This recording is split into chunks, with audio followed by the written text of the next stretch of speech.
mouthful yet. I know it's Can't tough. really.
Good afternoon, and welcome to everyone for being with us today. We do appreciate you being here.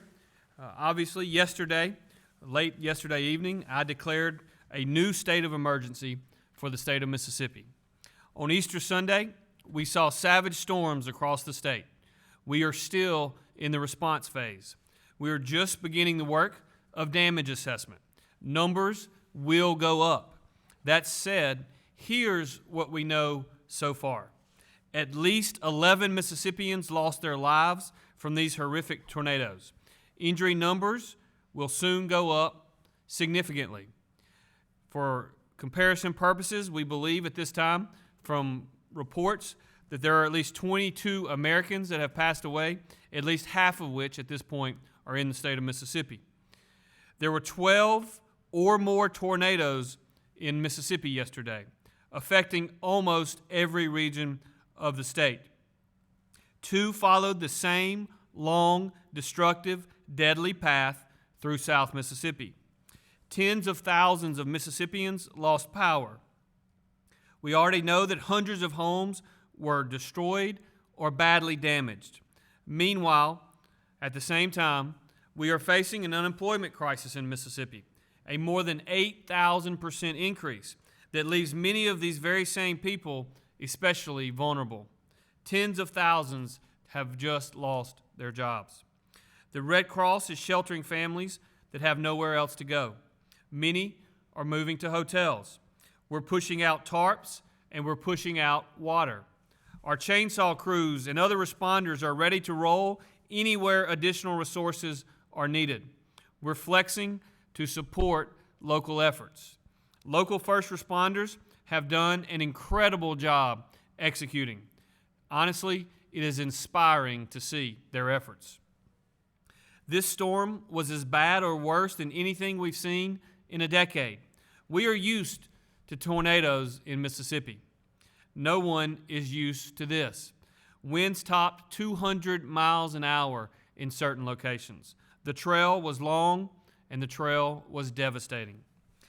These are difficult days for Mississippi, but working together, we will get through. Mississippians are strong, and we will emerge even stronger. We are also still deep in the fight against COVID-19. We saw another 161 cases and 2 more deaths yesterday. This deadly, dangerous disease has also caused tremendous damage beyond those who catch it. It has caused the world economy to grind to a halt. We feel that, especially here in our state.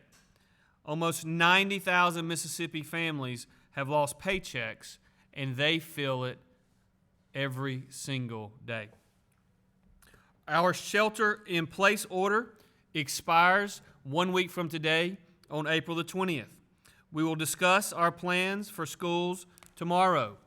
We know that we will not be able to return to our typical lives right away. There are still more sacrifices to be made. We do want to look ahead to opening things up. I know that there are many Mississippians whose lives and livelihoods rely on our ability to get them back to work in a responsible way. We see you, and we are going to help you. We were not created to isolate indefinitely. We need to open things up as quickly as we possibly can. We need to open things up as quickly as we responsibly can. Our health experts tell me that we are close to our peak. The data will drag behind slightly, as it always does, but we are very close to the top of the curve. That means we need all Mississippians to stay tight for a little while longer. We are almost through the worst of this in our state. Stay smart. Stay safe. Stay in the fight. We will get through everything that is thrown our way. Mississippi is resilient. We take care of one another. We do not back down in the face of adversity. We rise up to meet it. I know that the spirit of Mississippi is strong, even as we manage through these painful times. At this time, I'm going to turn it over to Director Michelle to give you a few more details about what's going on from search and rescue and recovery from these horrific events of Easter Sunday. Director? Thank you, Governor. As the Governor said, our Easter Sunday was terribly disrupted by a series of storms that ravaged our state, beginning in sometime early afternoon, and then the worst of those storms hit us late afternoon and went on into the night, with the last storm system hitting us about 11:15 p.m. last night. About 30 counties across the state were affected by these storms. In 6 of those counties, unfortunately, we did have fatalities. We have not seen damage or storm of this nature in quite some time. 11 fatalities. 1 fatality is too many, but 11 fatalities is a devastating storm. Currently, what is going on in the counties, response efforts continue to ongo. In some cases, are still accounting for the local populace to ensure that everyone's been accounted for in their homes. Given the amount of damage and extensive trees that have been down, opening roads back up for accessibility to emergency crews and utility crews has been paramount. The majority of that has been conducted today, but there's a lot of work still yet to be done in these areas. Many counties will start beginning to make initial damage assessments. Some of those started as early as today in the more devastated areas where debris cleanup and getting roads access, damage assessments may be delayed. It's important to know that people can, in their individual homes, can utilize the self-reporting tool on Crisis Track. The link for that Crisis Track has been put out on our websites and through our social media. Individuals can go ahead and start uploading information, damage to their homes, photos to their homes, and any other type of damage that they have. This is going to be an ongoing process, and I would just like to end with this. It is always a desire of people to get out and look at the storm damage during these periods of time. I would ask that people please stay out of these areas. Do not go in and try to look and sightsee. This is not a time for you to go into there. Leave these roads open for our emergency responders and our utility crews so that they can go back in and restore power during this period of time. Governor? Well, thank you, Director Michelle, and let me reiterate something that Director Michelle said. I know everyone wants to go look at the damage. I want to go look at the damage as well, and I'm going to, I hope, sometime soon. But remember that the 2 primary tornadoes that tore through South Mississippi tore through late yesterday afternoon. And so by the time it was safe for our emergency first responders to start rescue efforts, it had become dark. And so these daylight hours throughout the day of today are critically important for our rescue efforts. And so please do not put added traffic on those roads in those counties where we know the most damage occurred.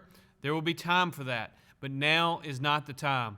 Let's give our local elected leaders, our local first responders, let's give them through today to go out and help anyone who needs help. thank you very much for listening to that. It's critically important in these difficult times. At this time, as we also are dealing with the COVID-19 scenario in our state, we're glad to have Dr. Dobbs back with us today. Dr. Dobbs, the floor is yours. Thank you, Governor. I appreciate it. So, as the Governor mentioned, we are going into a peak phase for our COVID impact. That's going to be the number of cases, but also, too, the number of people who have to be hospitalized or need critical resources, intensive care, ventilator, and all that sort of thing. Right now, we have reported 161 new cases today with 2 additional deaths. Less deaths than before, but I wouldn't find that as too much encouragement because we know these things do vary quite a bit. We've recorded a total of 2,942 cases with 98 deaths. As far as testing is concerned, as of last week in Mississippi, we had tested a total of 30,984 individuals, both through the private and the public health labs. We'll try to keep this information updated as much as we can. There are so many private labs, it's a lot of effort trying to validate all these numbers, and that's why a daily count's not quite so easy to come by. So we'll continue to make sure that we provide that information for you. As we look into going into this peak of medical need, we have been monitoring the number of COVID patients in hospitals and what the different capacity needs are. As of today, as of April 12th, not today, we had 124 COVID patients in intensive care units. We had 206 additional ICU beds available as of yesterday. We had 84 COVID-infected patients on ventilators, and we had additional 496 ventilators available. So going into what we hope is going to be the peak of need, we do feel like we have adequate resources. One of the key issues is going to be distribution of resources, and that's one of the things the system of care is going to be so important to make sure we get the patient to where they can get the proper care that they need. And the other thing I think, just want to make sure that you guys are aware, we are monitoring this health disparity issue in the Black community very closely, and we are finding additional statistics. You'll see additional information. But if we look at the case rate compared for Black folks versus white folks, it's 133 cases per 100,000 in the African American community and 55.8 in Caucasian. So expect to see more work in that. We've got a lot to do in this area. Thank you. Thank you, Dr. Dobbs. You have heard us talk for the last 2 weeks about our healthcare system and our goal. We have implemented our plan to minimize the stress on our healthcare system. We have implemented our contingency plan, and we have in place a contingency to the contingency plan. Obviously, that's critically important as we move into our peak time. We feel very good about having adequate resources available so that we don't overwhelm our healthcare system. But in the event that things are worse over the next 4 or 5 days than we originally anticipated, we do have plans in place such that our system of care is not crippled. And so, with those opening remarks and opening comments, I'll be happy to answer any questions. Start with Courtney Ann. Is there any update on the North Mississippi side? I know that's part of the contingency to the contingency, but had not heard if a site had been secured yet. What I will tell you is I think that we are very, very close to having a site secure, and I'll let Director Michelle address it.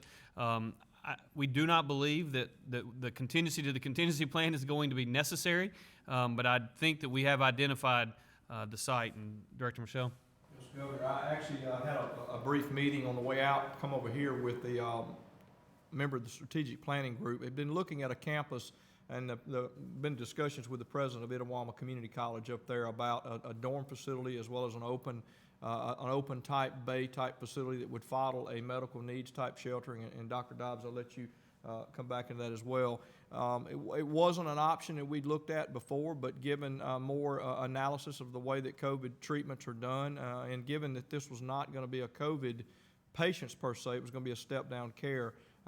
Looking for a facility up there that would be closer to Tupelo Hospital. So a location at Itawamba Community College or somewhere close is what's being looked at right now.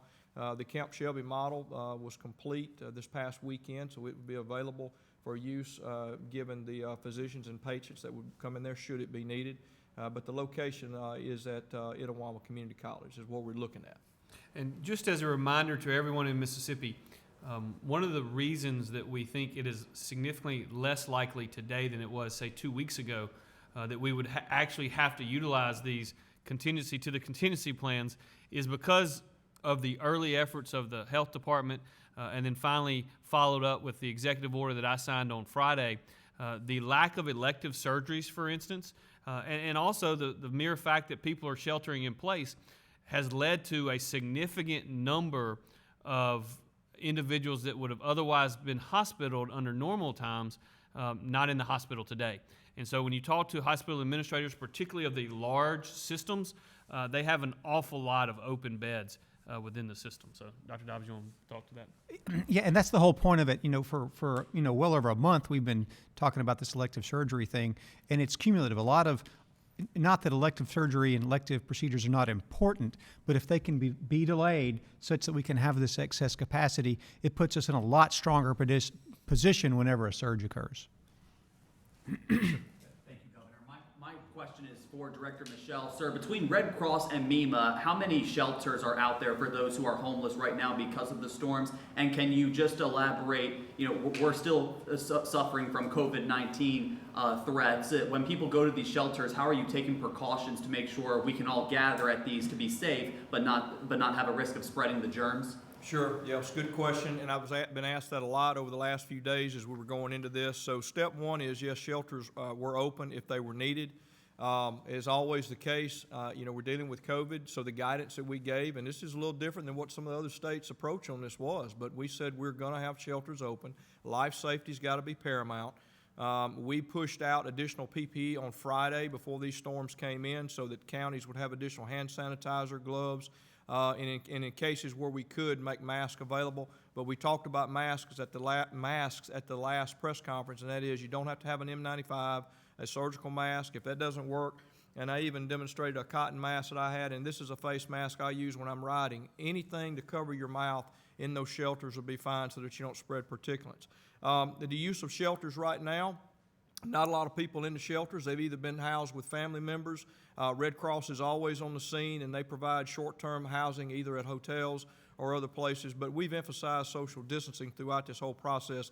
But again, it comes back down to we had to make the shelters open for life safety. Can you give me any key locations if people need to look for them today? Yeah, I had the latest updates on shelters we had open. There were not a lot. We had a shelter open in Wayne County, and it is actually a safer place to go. I mean, they don't have a shelter there. The other location that we had that was open, and this is as of earlier today, so it could very well have changed. We had a shelter that was open in Clark County. Here we go. Adams County safe room was open. The Forest County safe room was open. Even though they didn't have damage, they always open that, make that shelter available for folks who need to come in. The Grenada County safe room was open as well. And I already told you about the Wayne County location. And the other one was Lowndes County, and New Hope High School and Caledonia Elementary shelters were open. Now, those were open as of yesterday. I don't have any updates as far as what's open now, nor what the population in those shelters are at this time. Renee? Yeah, Emily from AP has a question. Emily? Hi, Emily.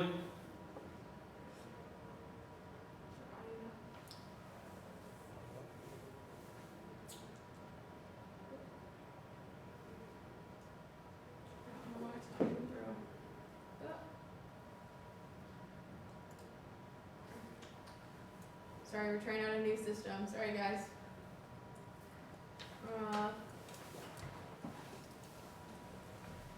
I think you've got them, well, it says you've got mute all, but Yes.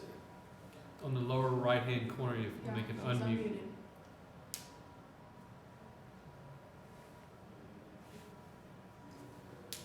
Okay. Courtney and Alex, do you have any questions for that? I do have another one. Yeah, go ahead, Alex. Okay, thanks. This one's actually for you, Doctor. We just heard the governor talk about, the goal being April 20th when they can try to end the current shelter in place. How likely do you believe that could happen, or what discussions will you have if we need to extend it to avoid a second wave and keep progress? Sure. It's going to be really difficult call. The more data we get, the better we'll be able to be actionable. And just because at some point we'll need to back off a shelter in place, right? We can't live this way forever. And when we're on the back end of this curve, we need to find a strategy that lets us get back to normal. And it may not have to be back to normal, right? We may have to sort of start, we kind of gradually got into this, might gradually get out of it. So I would be hopeful that within the next couple of weeks, we could really be having something happen where we can have some normalcy. We will have a lot more information as this week progresses, and it's not implausible that we could look at stuff for next week. Could you add anything to that, Governor, what those discussions might be like if you need to consider extending it, or what you're going to look for if the 20th is a good date?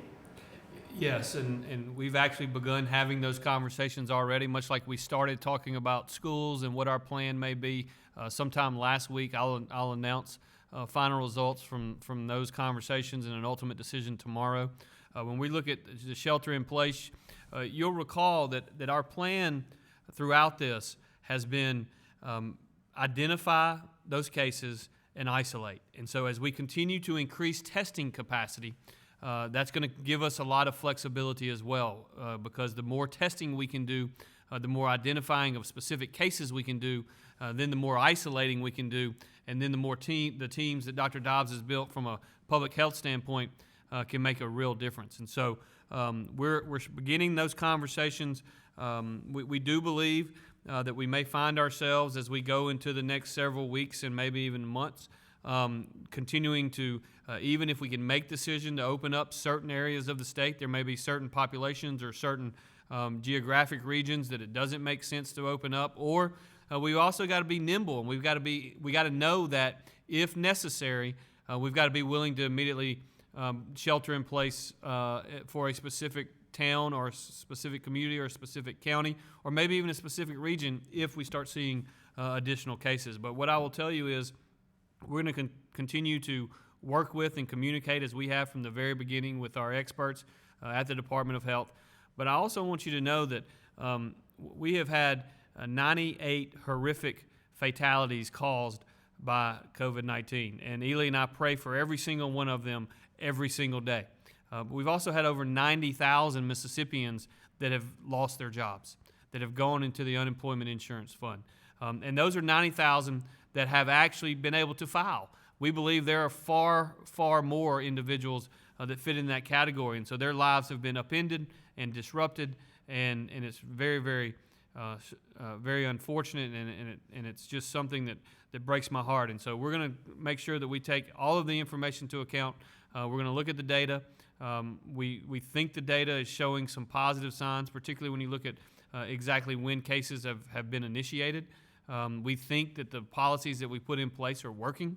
And you'll recall we started by shutting down schools, and then we went to social distancing for a good period of time, and then we just did the shelter in place for a short period of time, which is scheduled to be over by 8 a.m. on Sunday, and we'll go from there. So, if necessary, are you prepared to extend it, though, if it means saving, more people? I am committed to doing the best thing for the public health of Mississippians, and I'm committed to making sure that we consider all public health decisions as well as economic decisions into the equation. All right, Okay, Renee. We're gonna give it another try. We're gonna go over to Dave Elliott really quick, see if we can get the audio working. Dave? Hi, Governor, can you hear me? I can, Dave. Okay, I'm curious, Governor, with the legislative session officially suspended until next Monday, the 20th, the 2021 budget year scheduled to begin July 1st, and tax collections bottoming out, what are the discussions with Lieutenant Governor Hoseman and Speaker Gunn regarding plans, and generally speaking, how vulnerable is the Mississippi economy right now? Well, thank you, Dave, for that question. The Mississippi economy is exceptionally vulnerable, as evidenced by the fact that some 90,000 Mississippians have filed for unemployment insurance. Our total workforce is approximately 1.1 million in our state. And I will tell you, I expect that number to significantly increase this week and again next week. And so the economy is vulnerable.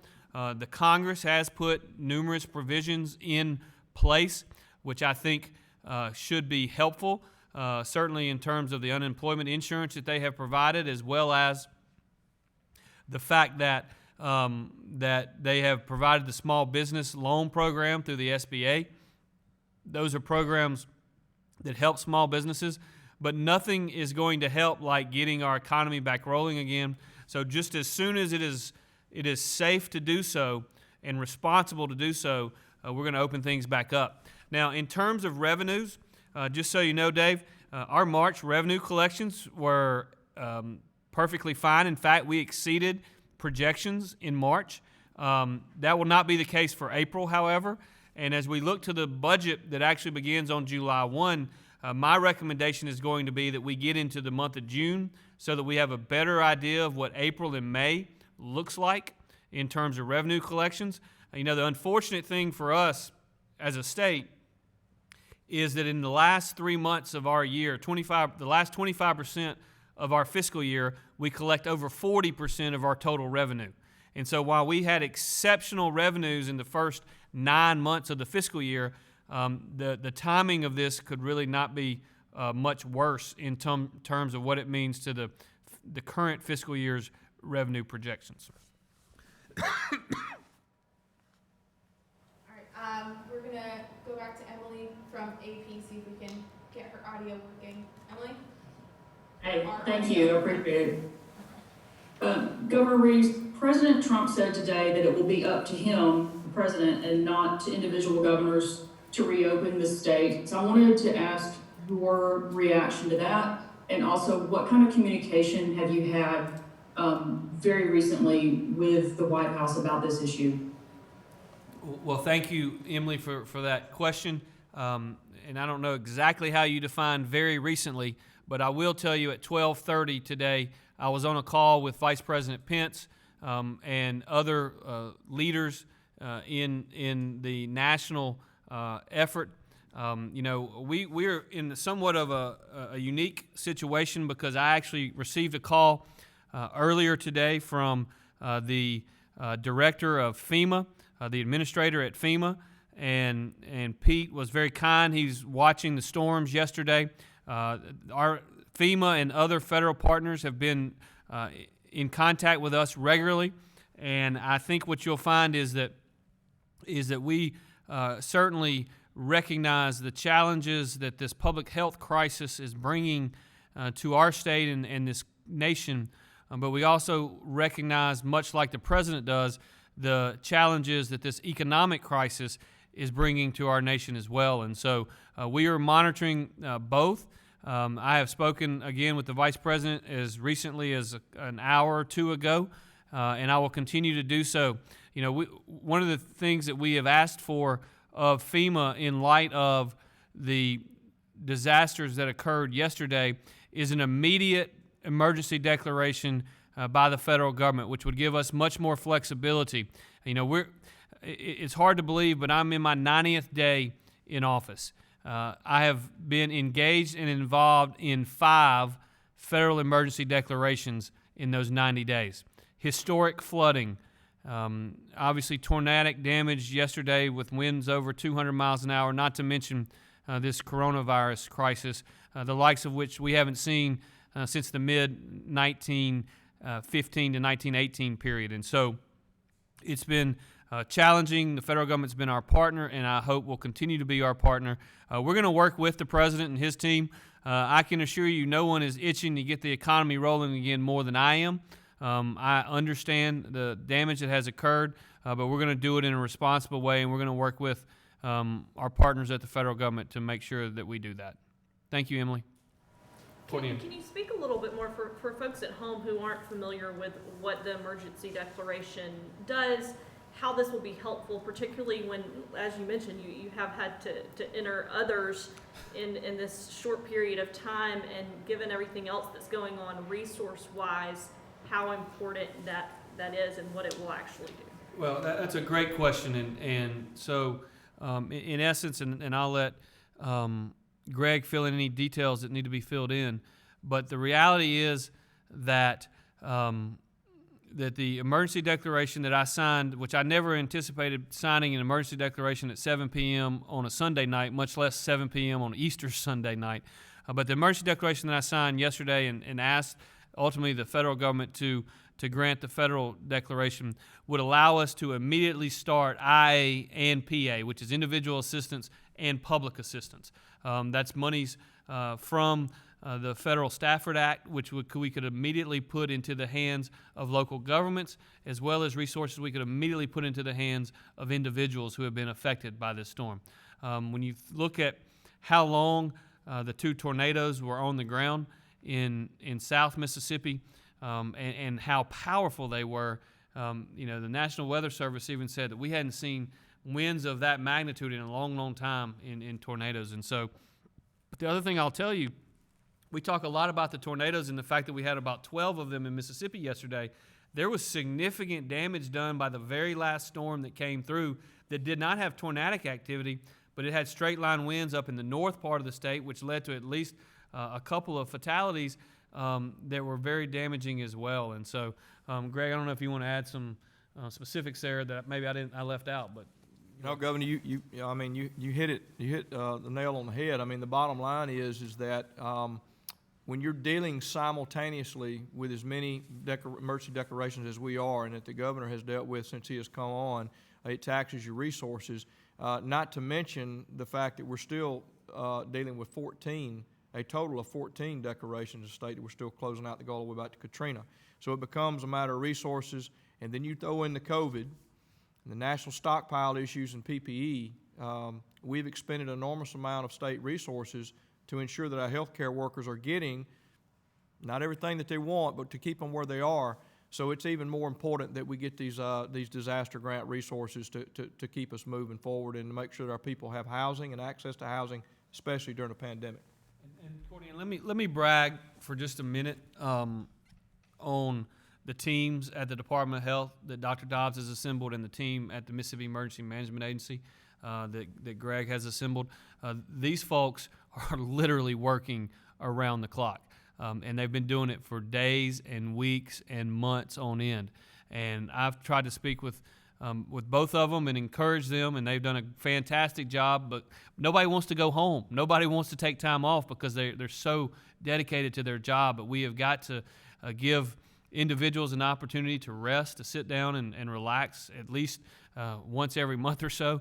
But the teams that they've put in place, the dedication of their employees has been an inspiration to me. And I know it's been an inspiration to the people that we've assembled at the governor's office and throughout state government, and it's been an inspiration to the people of Mississippi. They literally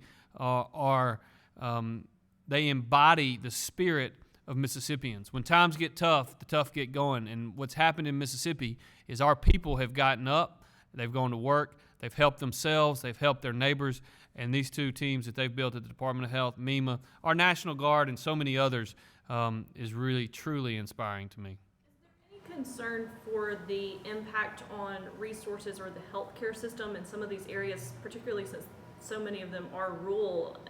I don't know what the COVID situation was in some of those hospitals surrounding those areas, but is there an additional strain now or concern in any of these areas with both of them combined on the healthcare system specifically? Yeah, well, I'll tell you, and I'll let Dr. Dobbs, I know he has much more intimate knowledge as it relates to where the primary damage was occurred, but if you look at where the fatalities occurred and where the two storms primarily went through, it was in Walthall County and Jeff Davis County and Covington County. A touch of damage there in Smith County, and then of course I would think probably when all is said and done, from the standpoint of dollars worth of damage, Jones County is probably going to be the area that was most impacted as it relates to that. And fortunately, most of those two tornadoes in the south part of the state went through more rural areas. And so I'll let Dr. Dobbs speak to the healthcare system, particularly in Laurel, which is really the only area that has a major facility. That's really a great question for so many reasons. One of them is during this coronavirus business, we got to remember other stuff's happening. And so when we look at the resource needs of our different areas, and I look at it pretty closely, you'll see nearly full ICUs in a lot of places. but it's mostly non-COVID stuff. I mean, people still get sick, and we have to be conscientious of that and take care of them. So the other piece about that is the systems of care concept. And so with trauma, which is really a great model, we've got a fantastic model for trauma care. The system is distributive, such that the people who need certain services will get there, directly. And so basically it takes a force impact and location and kind of lets it sort of distribute through the system and get people where they need to be. And the same thing we hope can be said of the COVID system as we continue to let it evolve and be executed, where something hits, a system is overwhelmed, but then we know where the resources are, and we can sort of dissipate that to maximum benefit of Mississippians. So think of it like this: if as we look at the number of beds that we have available, the number of ICU beds that we have available, the number of ventilators that we have available, we believe now that we are much less likely to have more patients than we have of any of those three items. The challenge now is one of logistics, and that is to make sure that that bed or that ICU bed or that ventilator or whatever other machine is in the same location as where the patient is. And there are two ways to do that, and we're looking at both ways. One is have the equipment available such that we can send it to where the patient is, or the better scenario most likely is to use the trauma care model, which Dr. Hayes and Dr. Brunson spoke about on Friday, such that we send the patient to where that equipment is. And so there's going to be conversations about both, and that, by the way, is going to be physician-driven. We're going to have the experts making those decisions to the extent possible. But again, having 400 ventilators in Mississippi and having 400 patients who need ventilators, well, I could say, well, that's the case, all is good. But it doesn't do any of us any good if those 400 ventilators are in Tishomingo County and those 400 patients are in Hancock County. And so that's the logistical piece that we got to make sure that we work towards as we reach the peak in the next 3 to 4 days. Renee? Yep. Nick from Jackson Free Press has a question. Nick?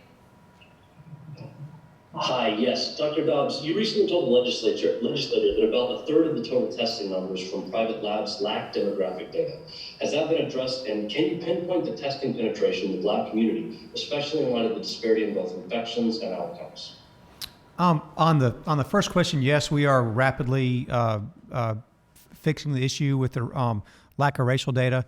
That's been something that's been seen nationwide, unfortunately, but we're going to get it cleaned up really quickly. We have teams actually who are making sure that if they can't find an electronic format, we're doing direct outreach to make sure we get all that data filled out. Certainly, if we look at the number of cases, obviously we've checked a lot of folks in Black communities because that's where most of our cases are.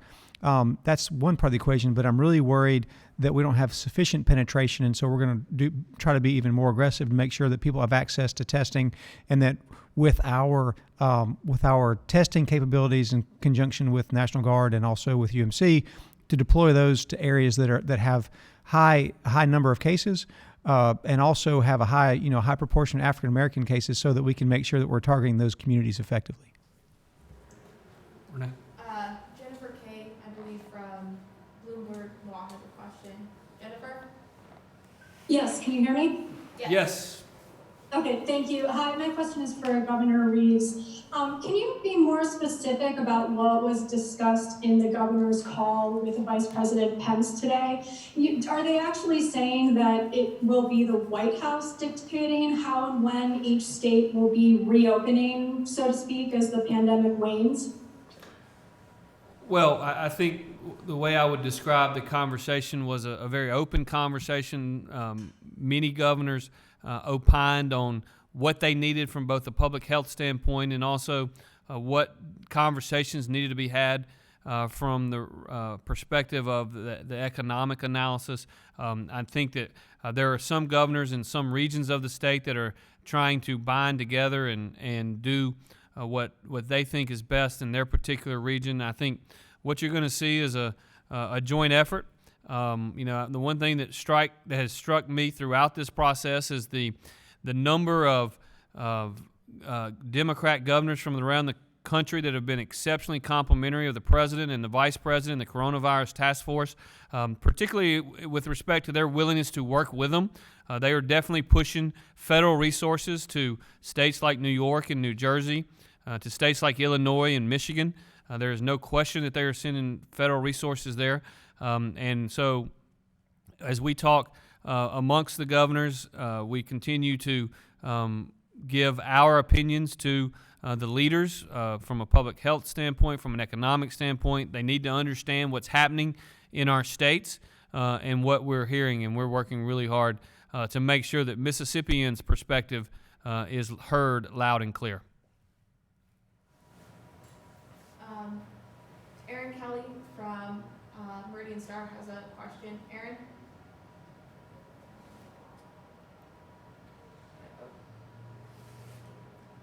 It's not letting me unmute you, Aaron. Oh, there we go. Can you hear me, Governor? I can hear you, Aaron. Good afternoon, Governor. My question is for Dr. Dobbs. Here in Lauderdale County, we have the highest number of deaths in the state. We have the fourth highest number of cases. We also have the highest number of outbreaks at long-term care facilities, despite our population being lower than some other counties in Mississippi. I was wondering if you had any insight into why that is. Of course, obviously, we had a lot of interest in Lauderdale County, and I know when we spoke before, that was our sort of kickoff for shelter in place because we saw a really rapid increase in the number of cases. Probably, one of the things that's important to consider is what you're seeing now happened 2 weeks ago. So whatever's contributing to where we are now happened weeks ago, and we're dealing with the after effects. As far as like the high mortality rate and some of the case numbers, the nursing home facilities have been affected greatly in your area, and so that's probably one of the most important things that's driving it. There have been a lot of cases in Lauderdale County. A lot of them have been in the Black community, and so trying to get resources to address that are very important. I can't say enough about your mayor. He's been absolutely fantastic and aggressive, trying to do the right thing. So I think you guys are doing the right stuff. It's just going to take a while, and we'll just have to watch very, very closely. But it's kind of one of these areas where there were some sort of perfect storms sort of converging, and it's just going to take a while and a lot of work to get out of it. Thank you. Yeah, and let me just say this about Dr. Dobbs and his team, and specifically the data in Lauderdale County. You'll recall the first shelter-in-place order that we put in was in Lauderdale County, and I believe there were 13 cases at the time that they came to me and said, we think we have an issue, we need to go ahead and go there. And we did. And Dr. Dobbs is right. The mayor, the leaders on the Board of Supervisors over there have been great partners in trying to help us educate our citizens in that county. And also, we have pushed resources to their hospital systems as well, and worked hard to make sure that we are getting what needs to be gotten to these various facilities. Yes, sir. Governor, we've talked about this before, I know, in some previous reports, but the Department of Employment Security is probably going to be playing catch up for a very long time. Can you go back to what expansions you're doing for that department so Mississippians filing for unemployment aren't going to keep sitting on the phone waiting for a long time? What's the status there, and just in what ways are you making progress? Well, thank you, and you're exactly right. And the thing that I want Mississippians to hear me say is, I understand that it is hard to get through on the lines. It is exceptionally hard, and we're doing everything we can to stand up and to lean into that issue and stand up the individuals. Just so you know, when we started 3 weeks ago, we had approximately just less than 1,000 unemployment insurance claims that week. We had a call center that had 50 employees. It was open from 8 a.m. to 5 p.m. 5 days a week. Since that time, we have increased the number of employees by threefold. So we've gone from 50 to almost 150. We have increased the hours from 8 to 5 days a week, to 7 a.m. to 10 p.m. 7 days a week.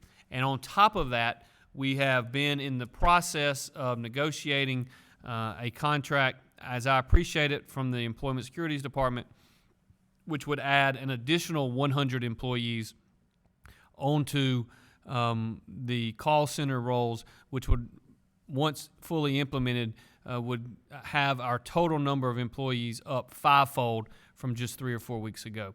We've gone from less than 1,000 a few weeks ago to 5,500, and then to 32,000, and last week we had 45,000 claims. And so, and by the way, those are the ones who are actually getting through. And so what I would tell you is we're making progress. It's challenging, it's frustrating, and I understand that. But I want everyone to hear me say this. Your benefits are going to begin based upon the day you were laid off, not based upon the day that someone answered your call.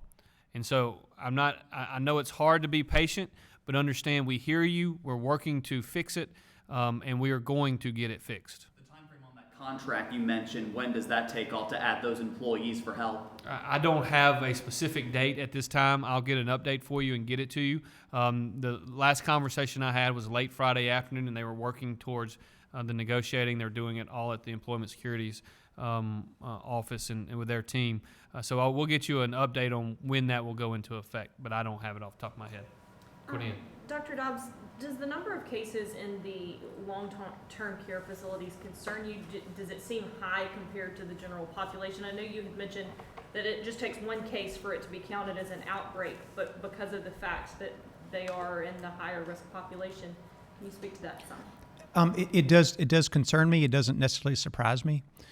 We see this pretty regularly with other infectious diseases when they hit the long-term care setting. I think one of the things that's been especially good is that our long-term care centers and our congregate settings were anticipating problems, right?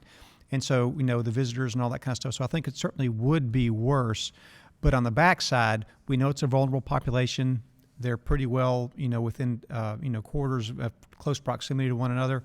So we'll continue to see issues with this.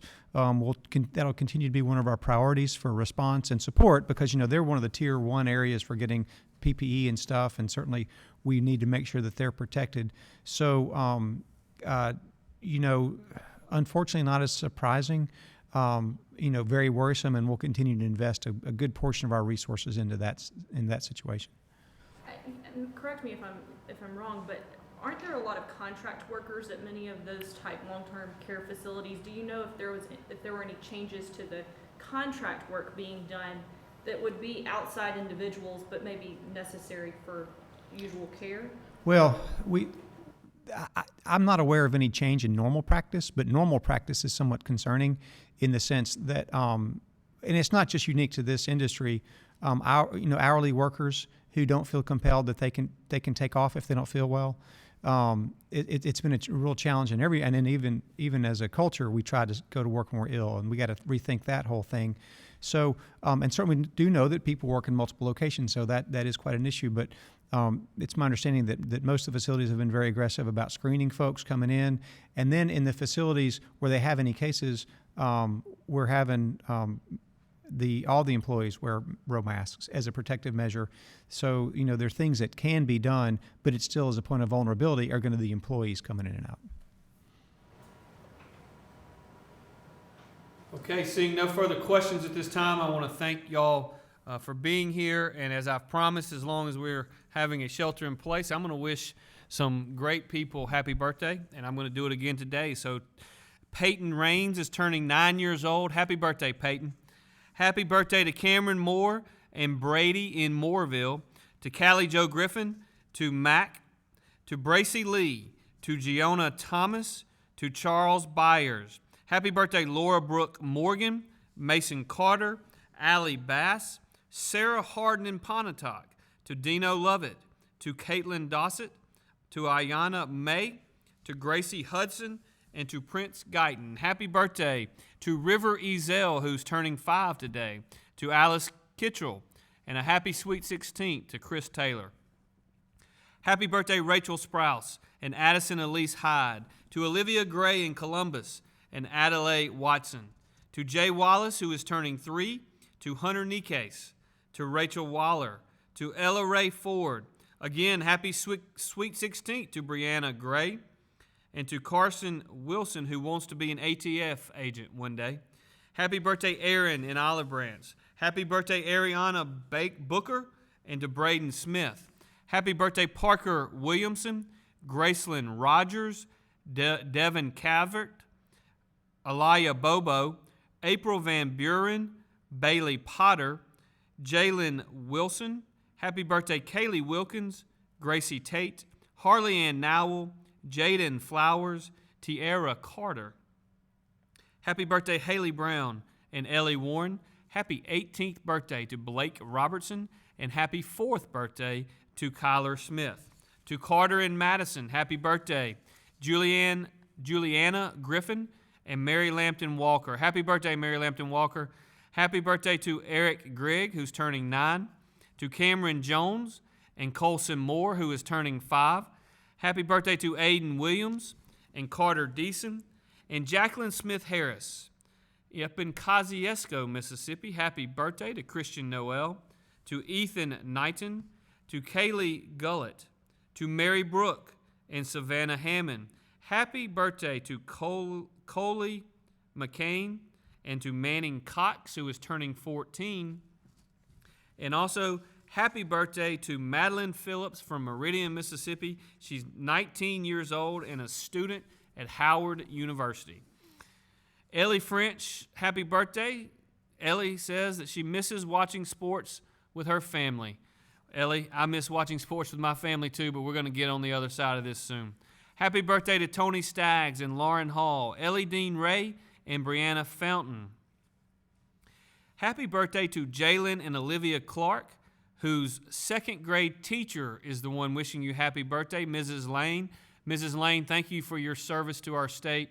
We have many great teachers out there that are going above and beyond right now, and I want to personally thank you for what you're doing. Happy birthday to Ryan Moore, Jace Copeland, Ashley Wilkerson, to Avery Smith, Allie Marie Estorge, to Joe Dan Cobb, to Alexia Smith, to Carter Sanders.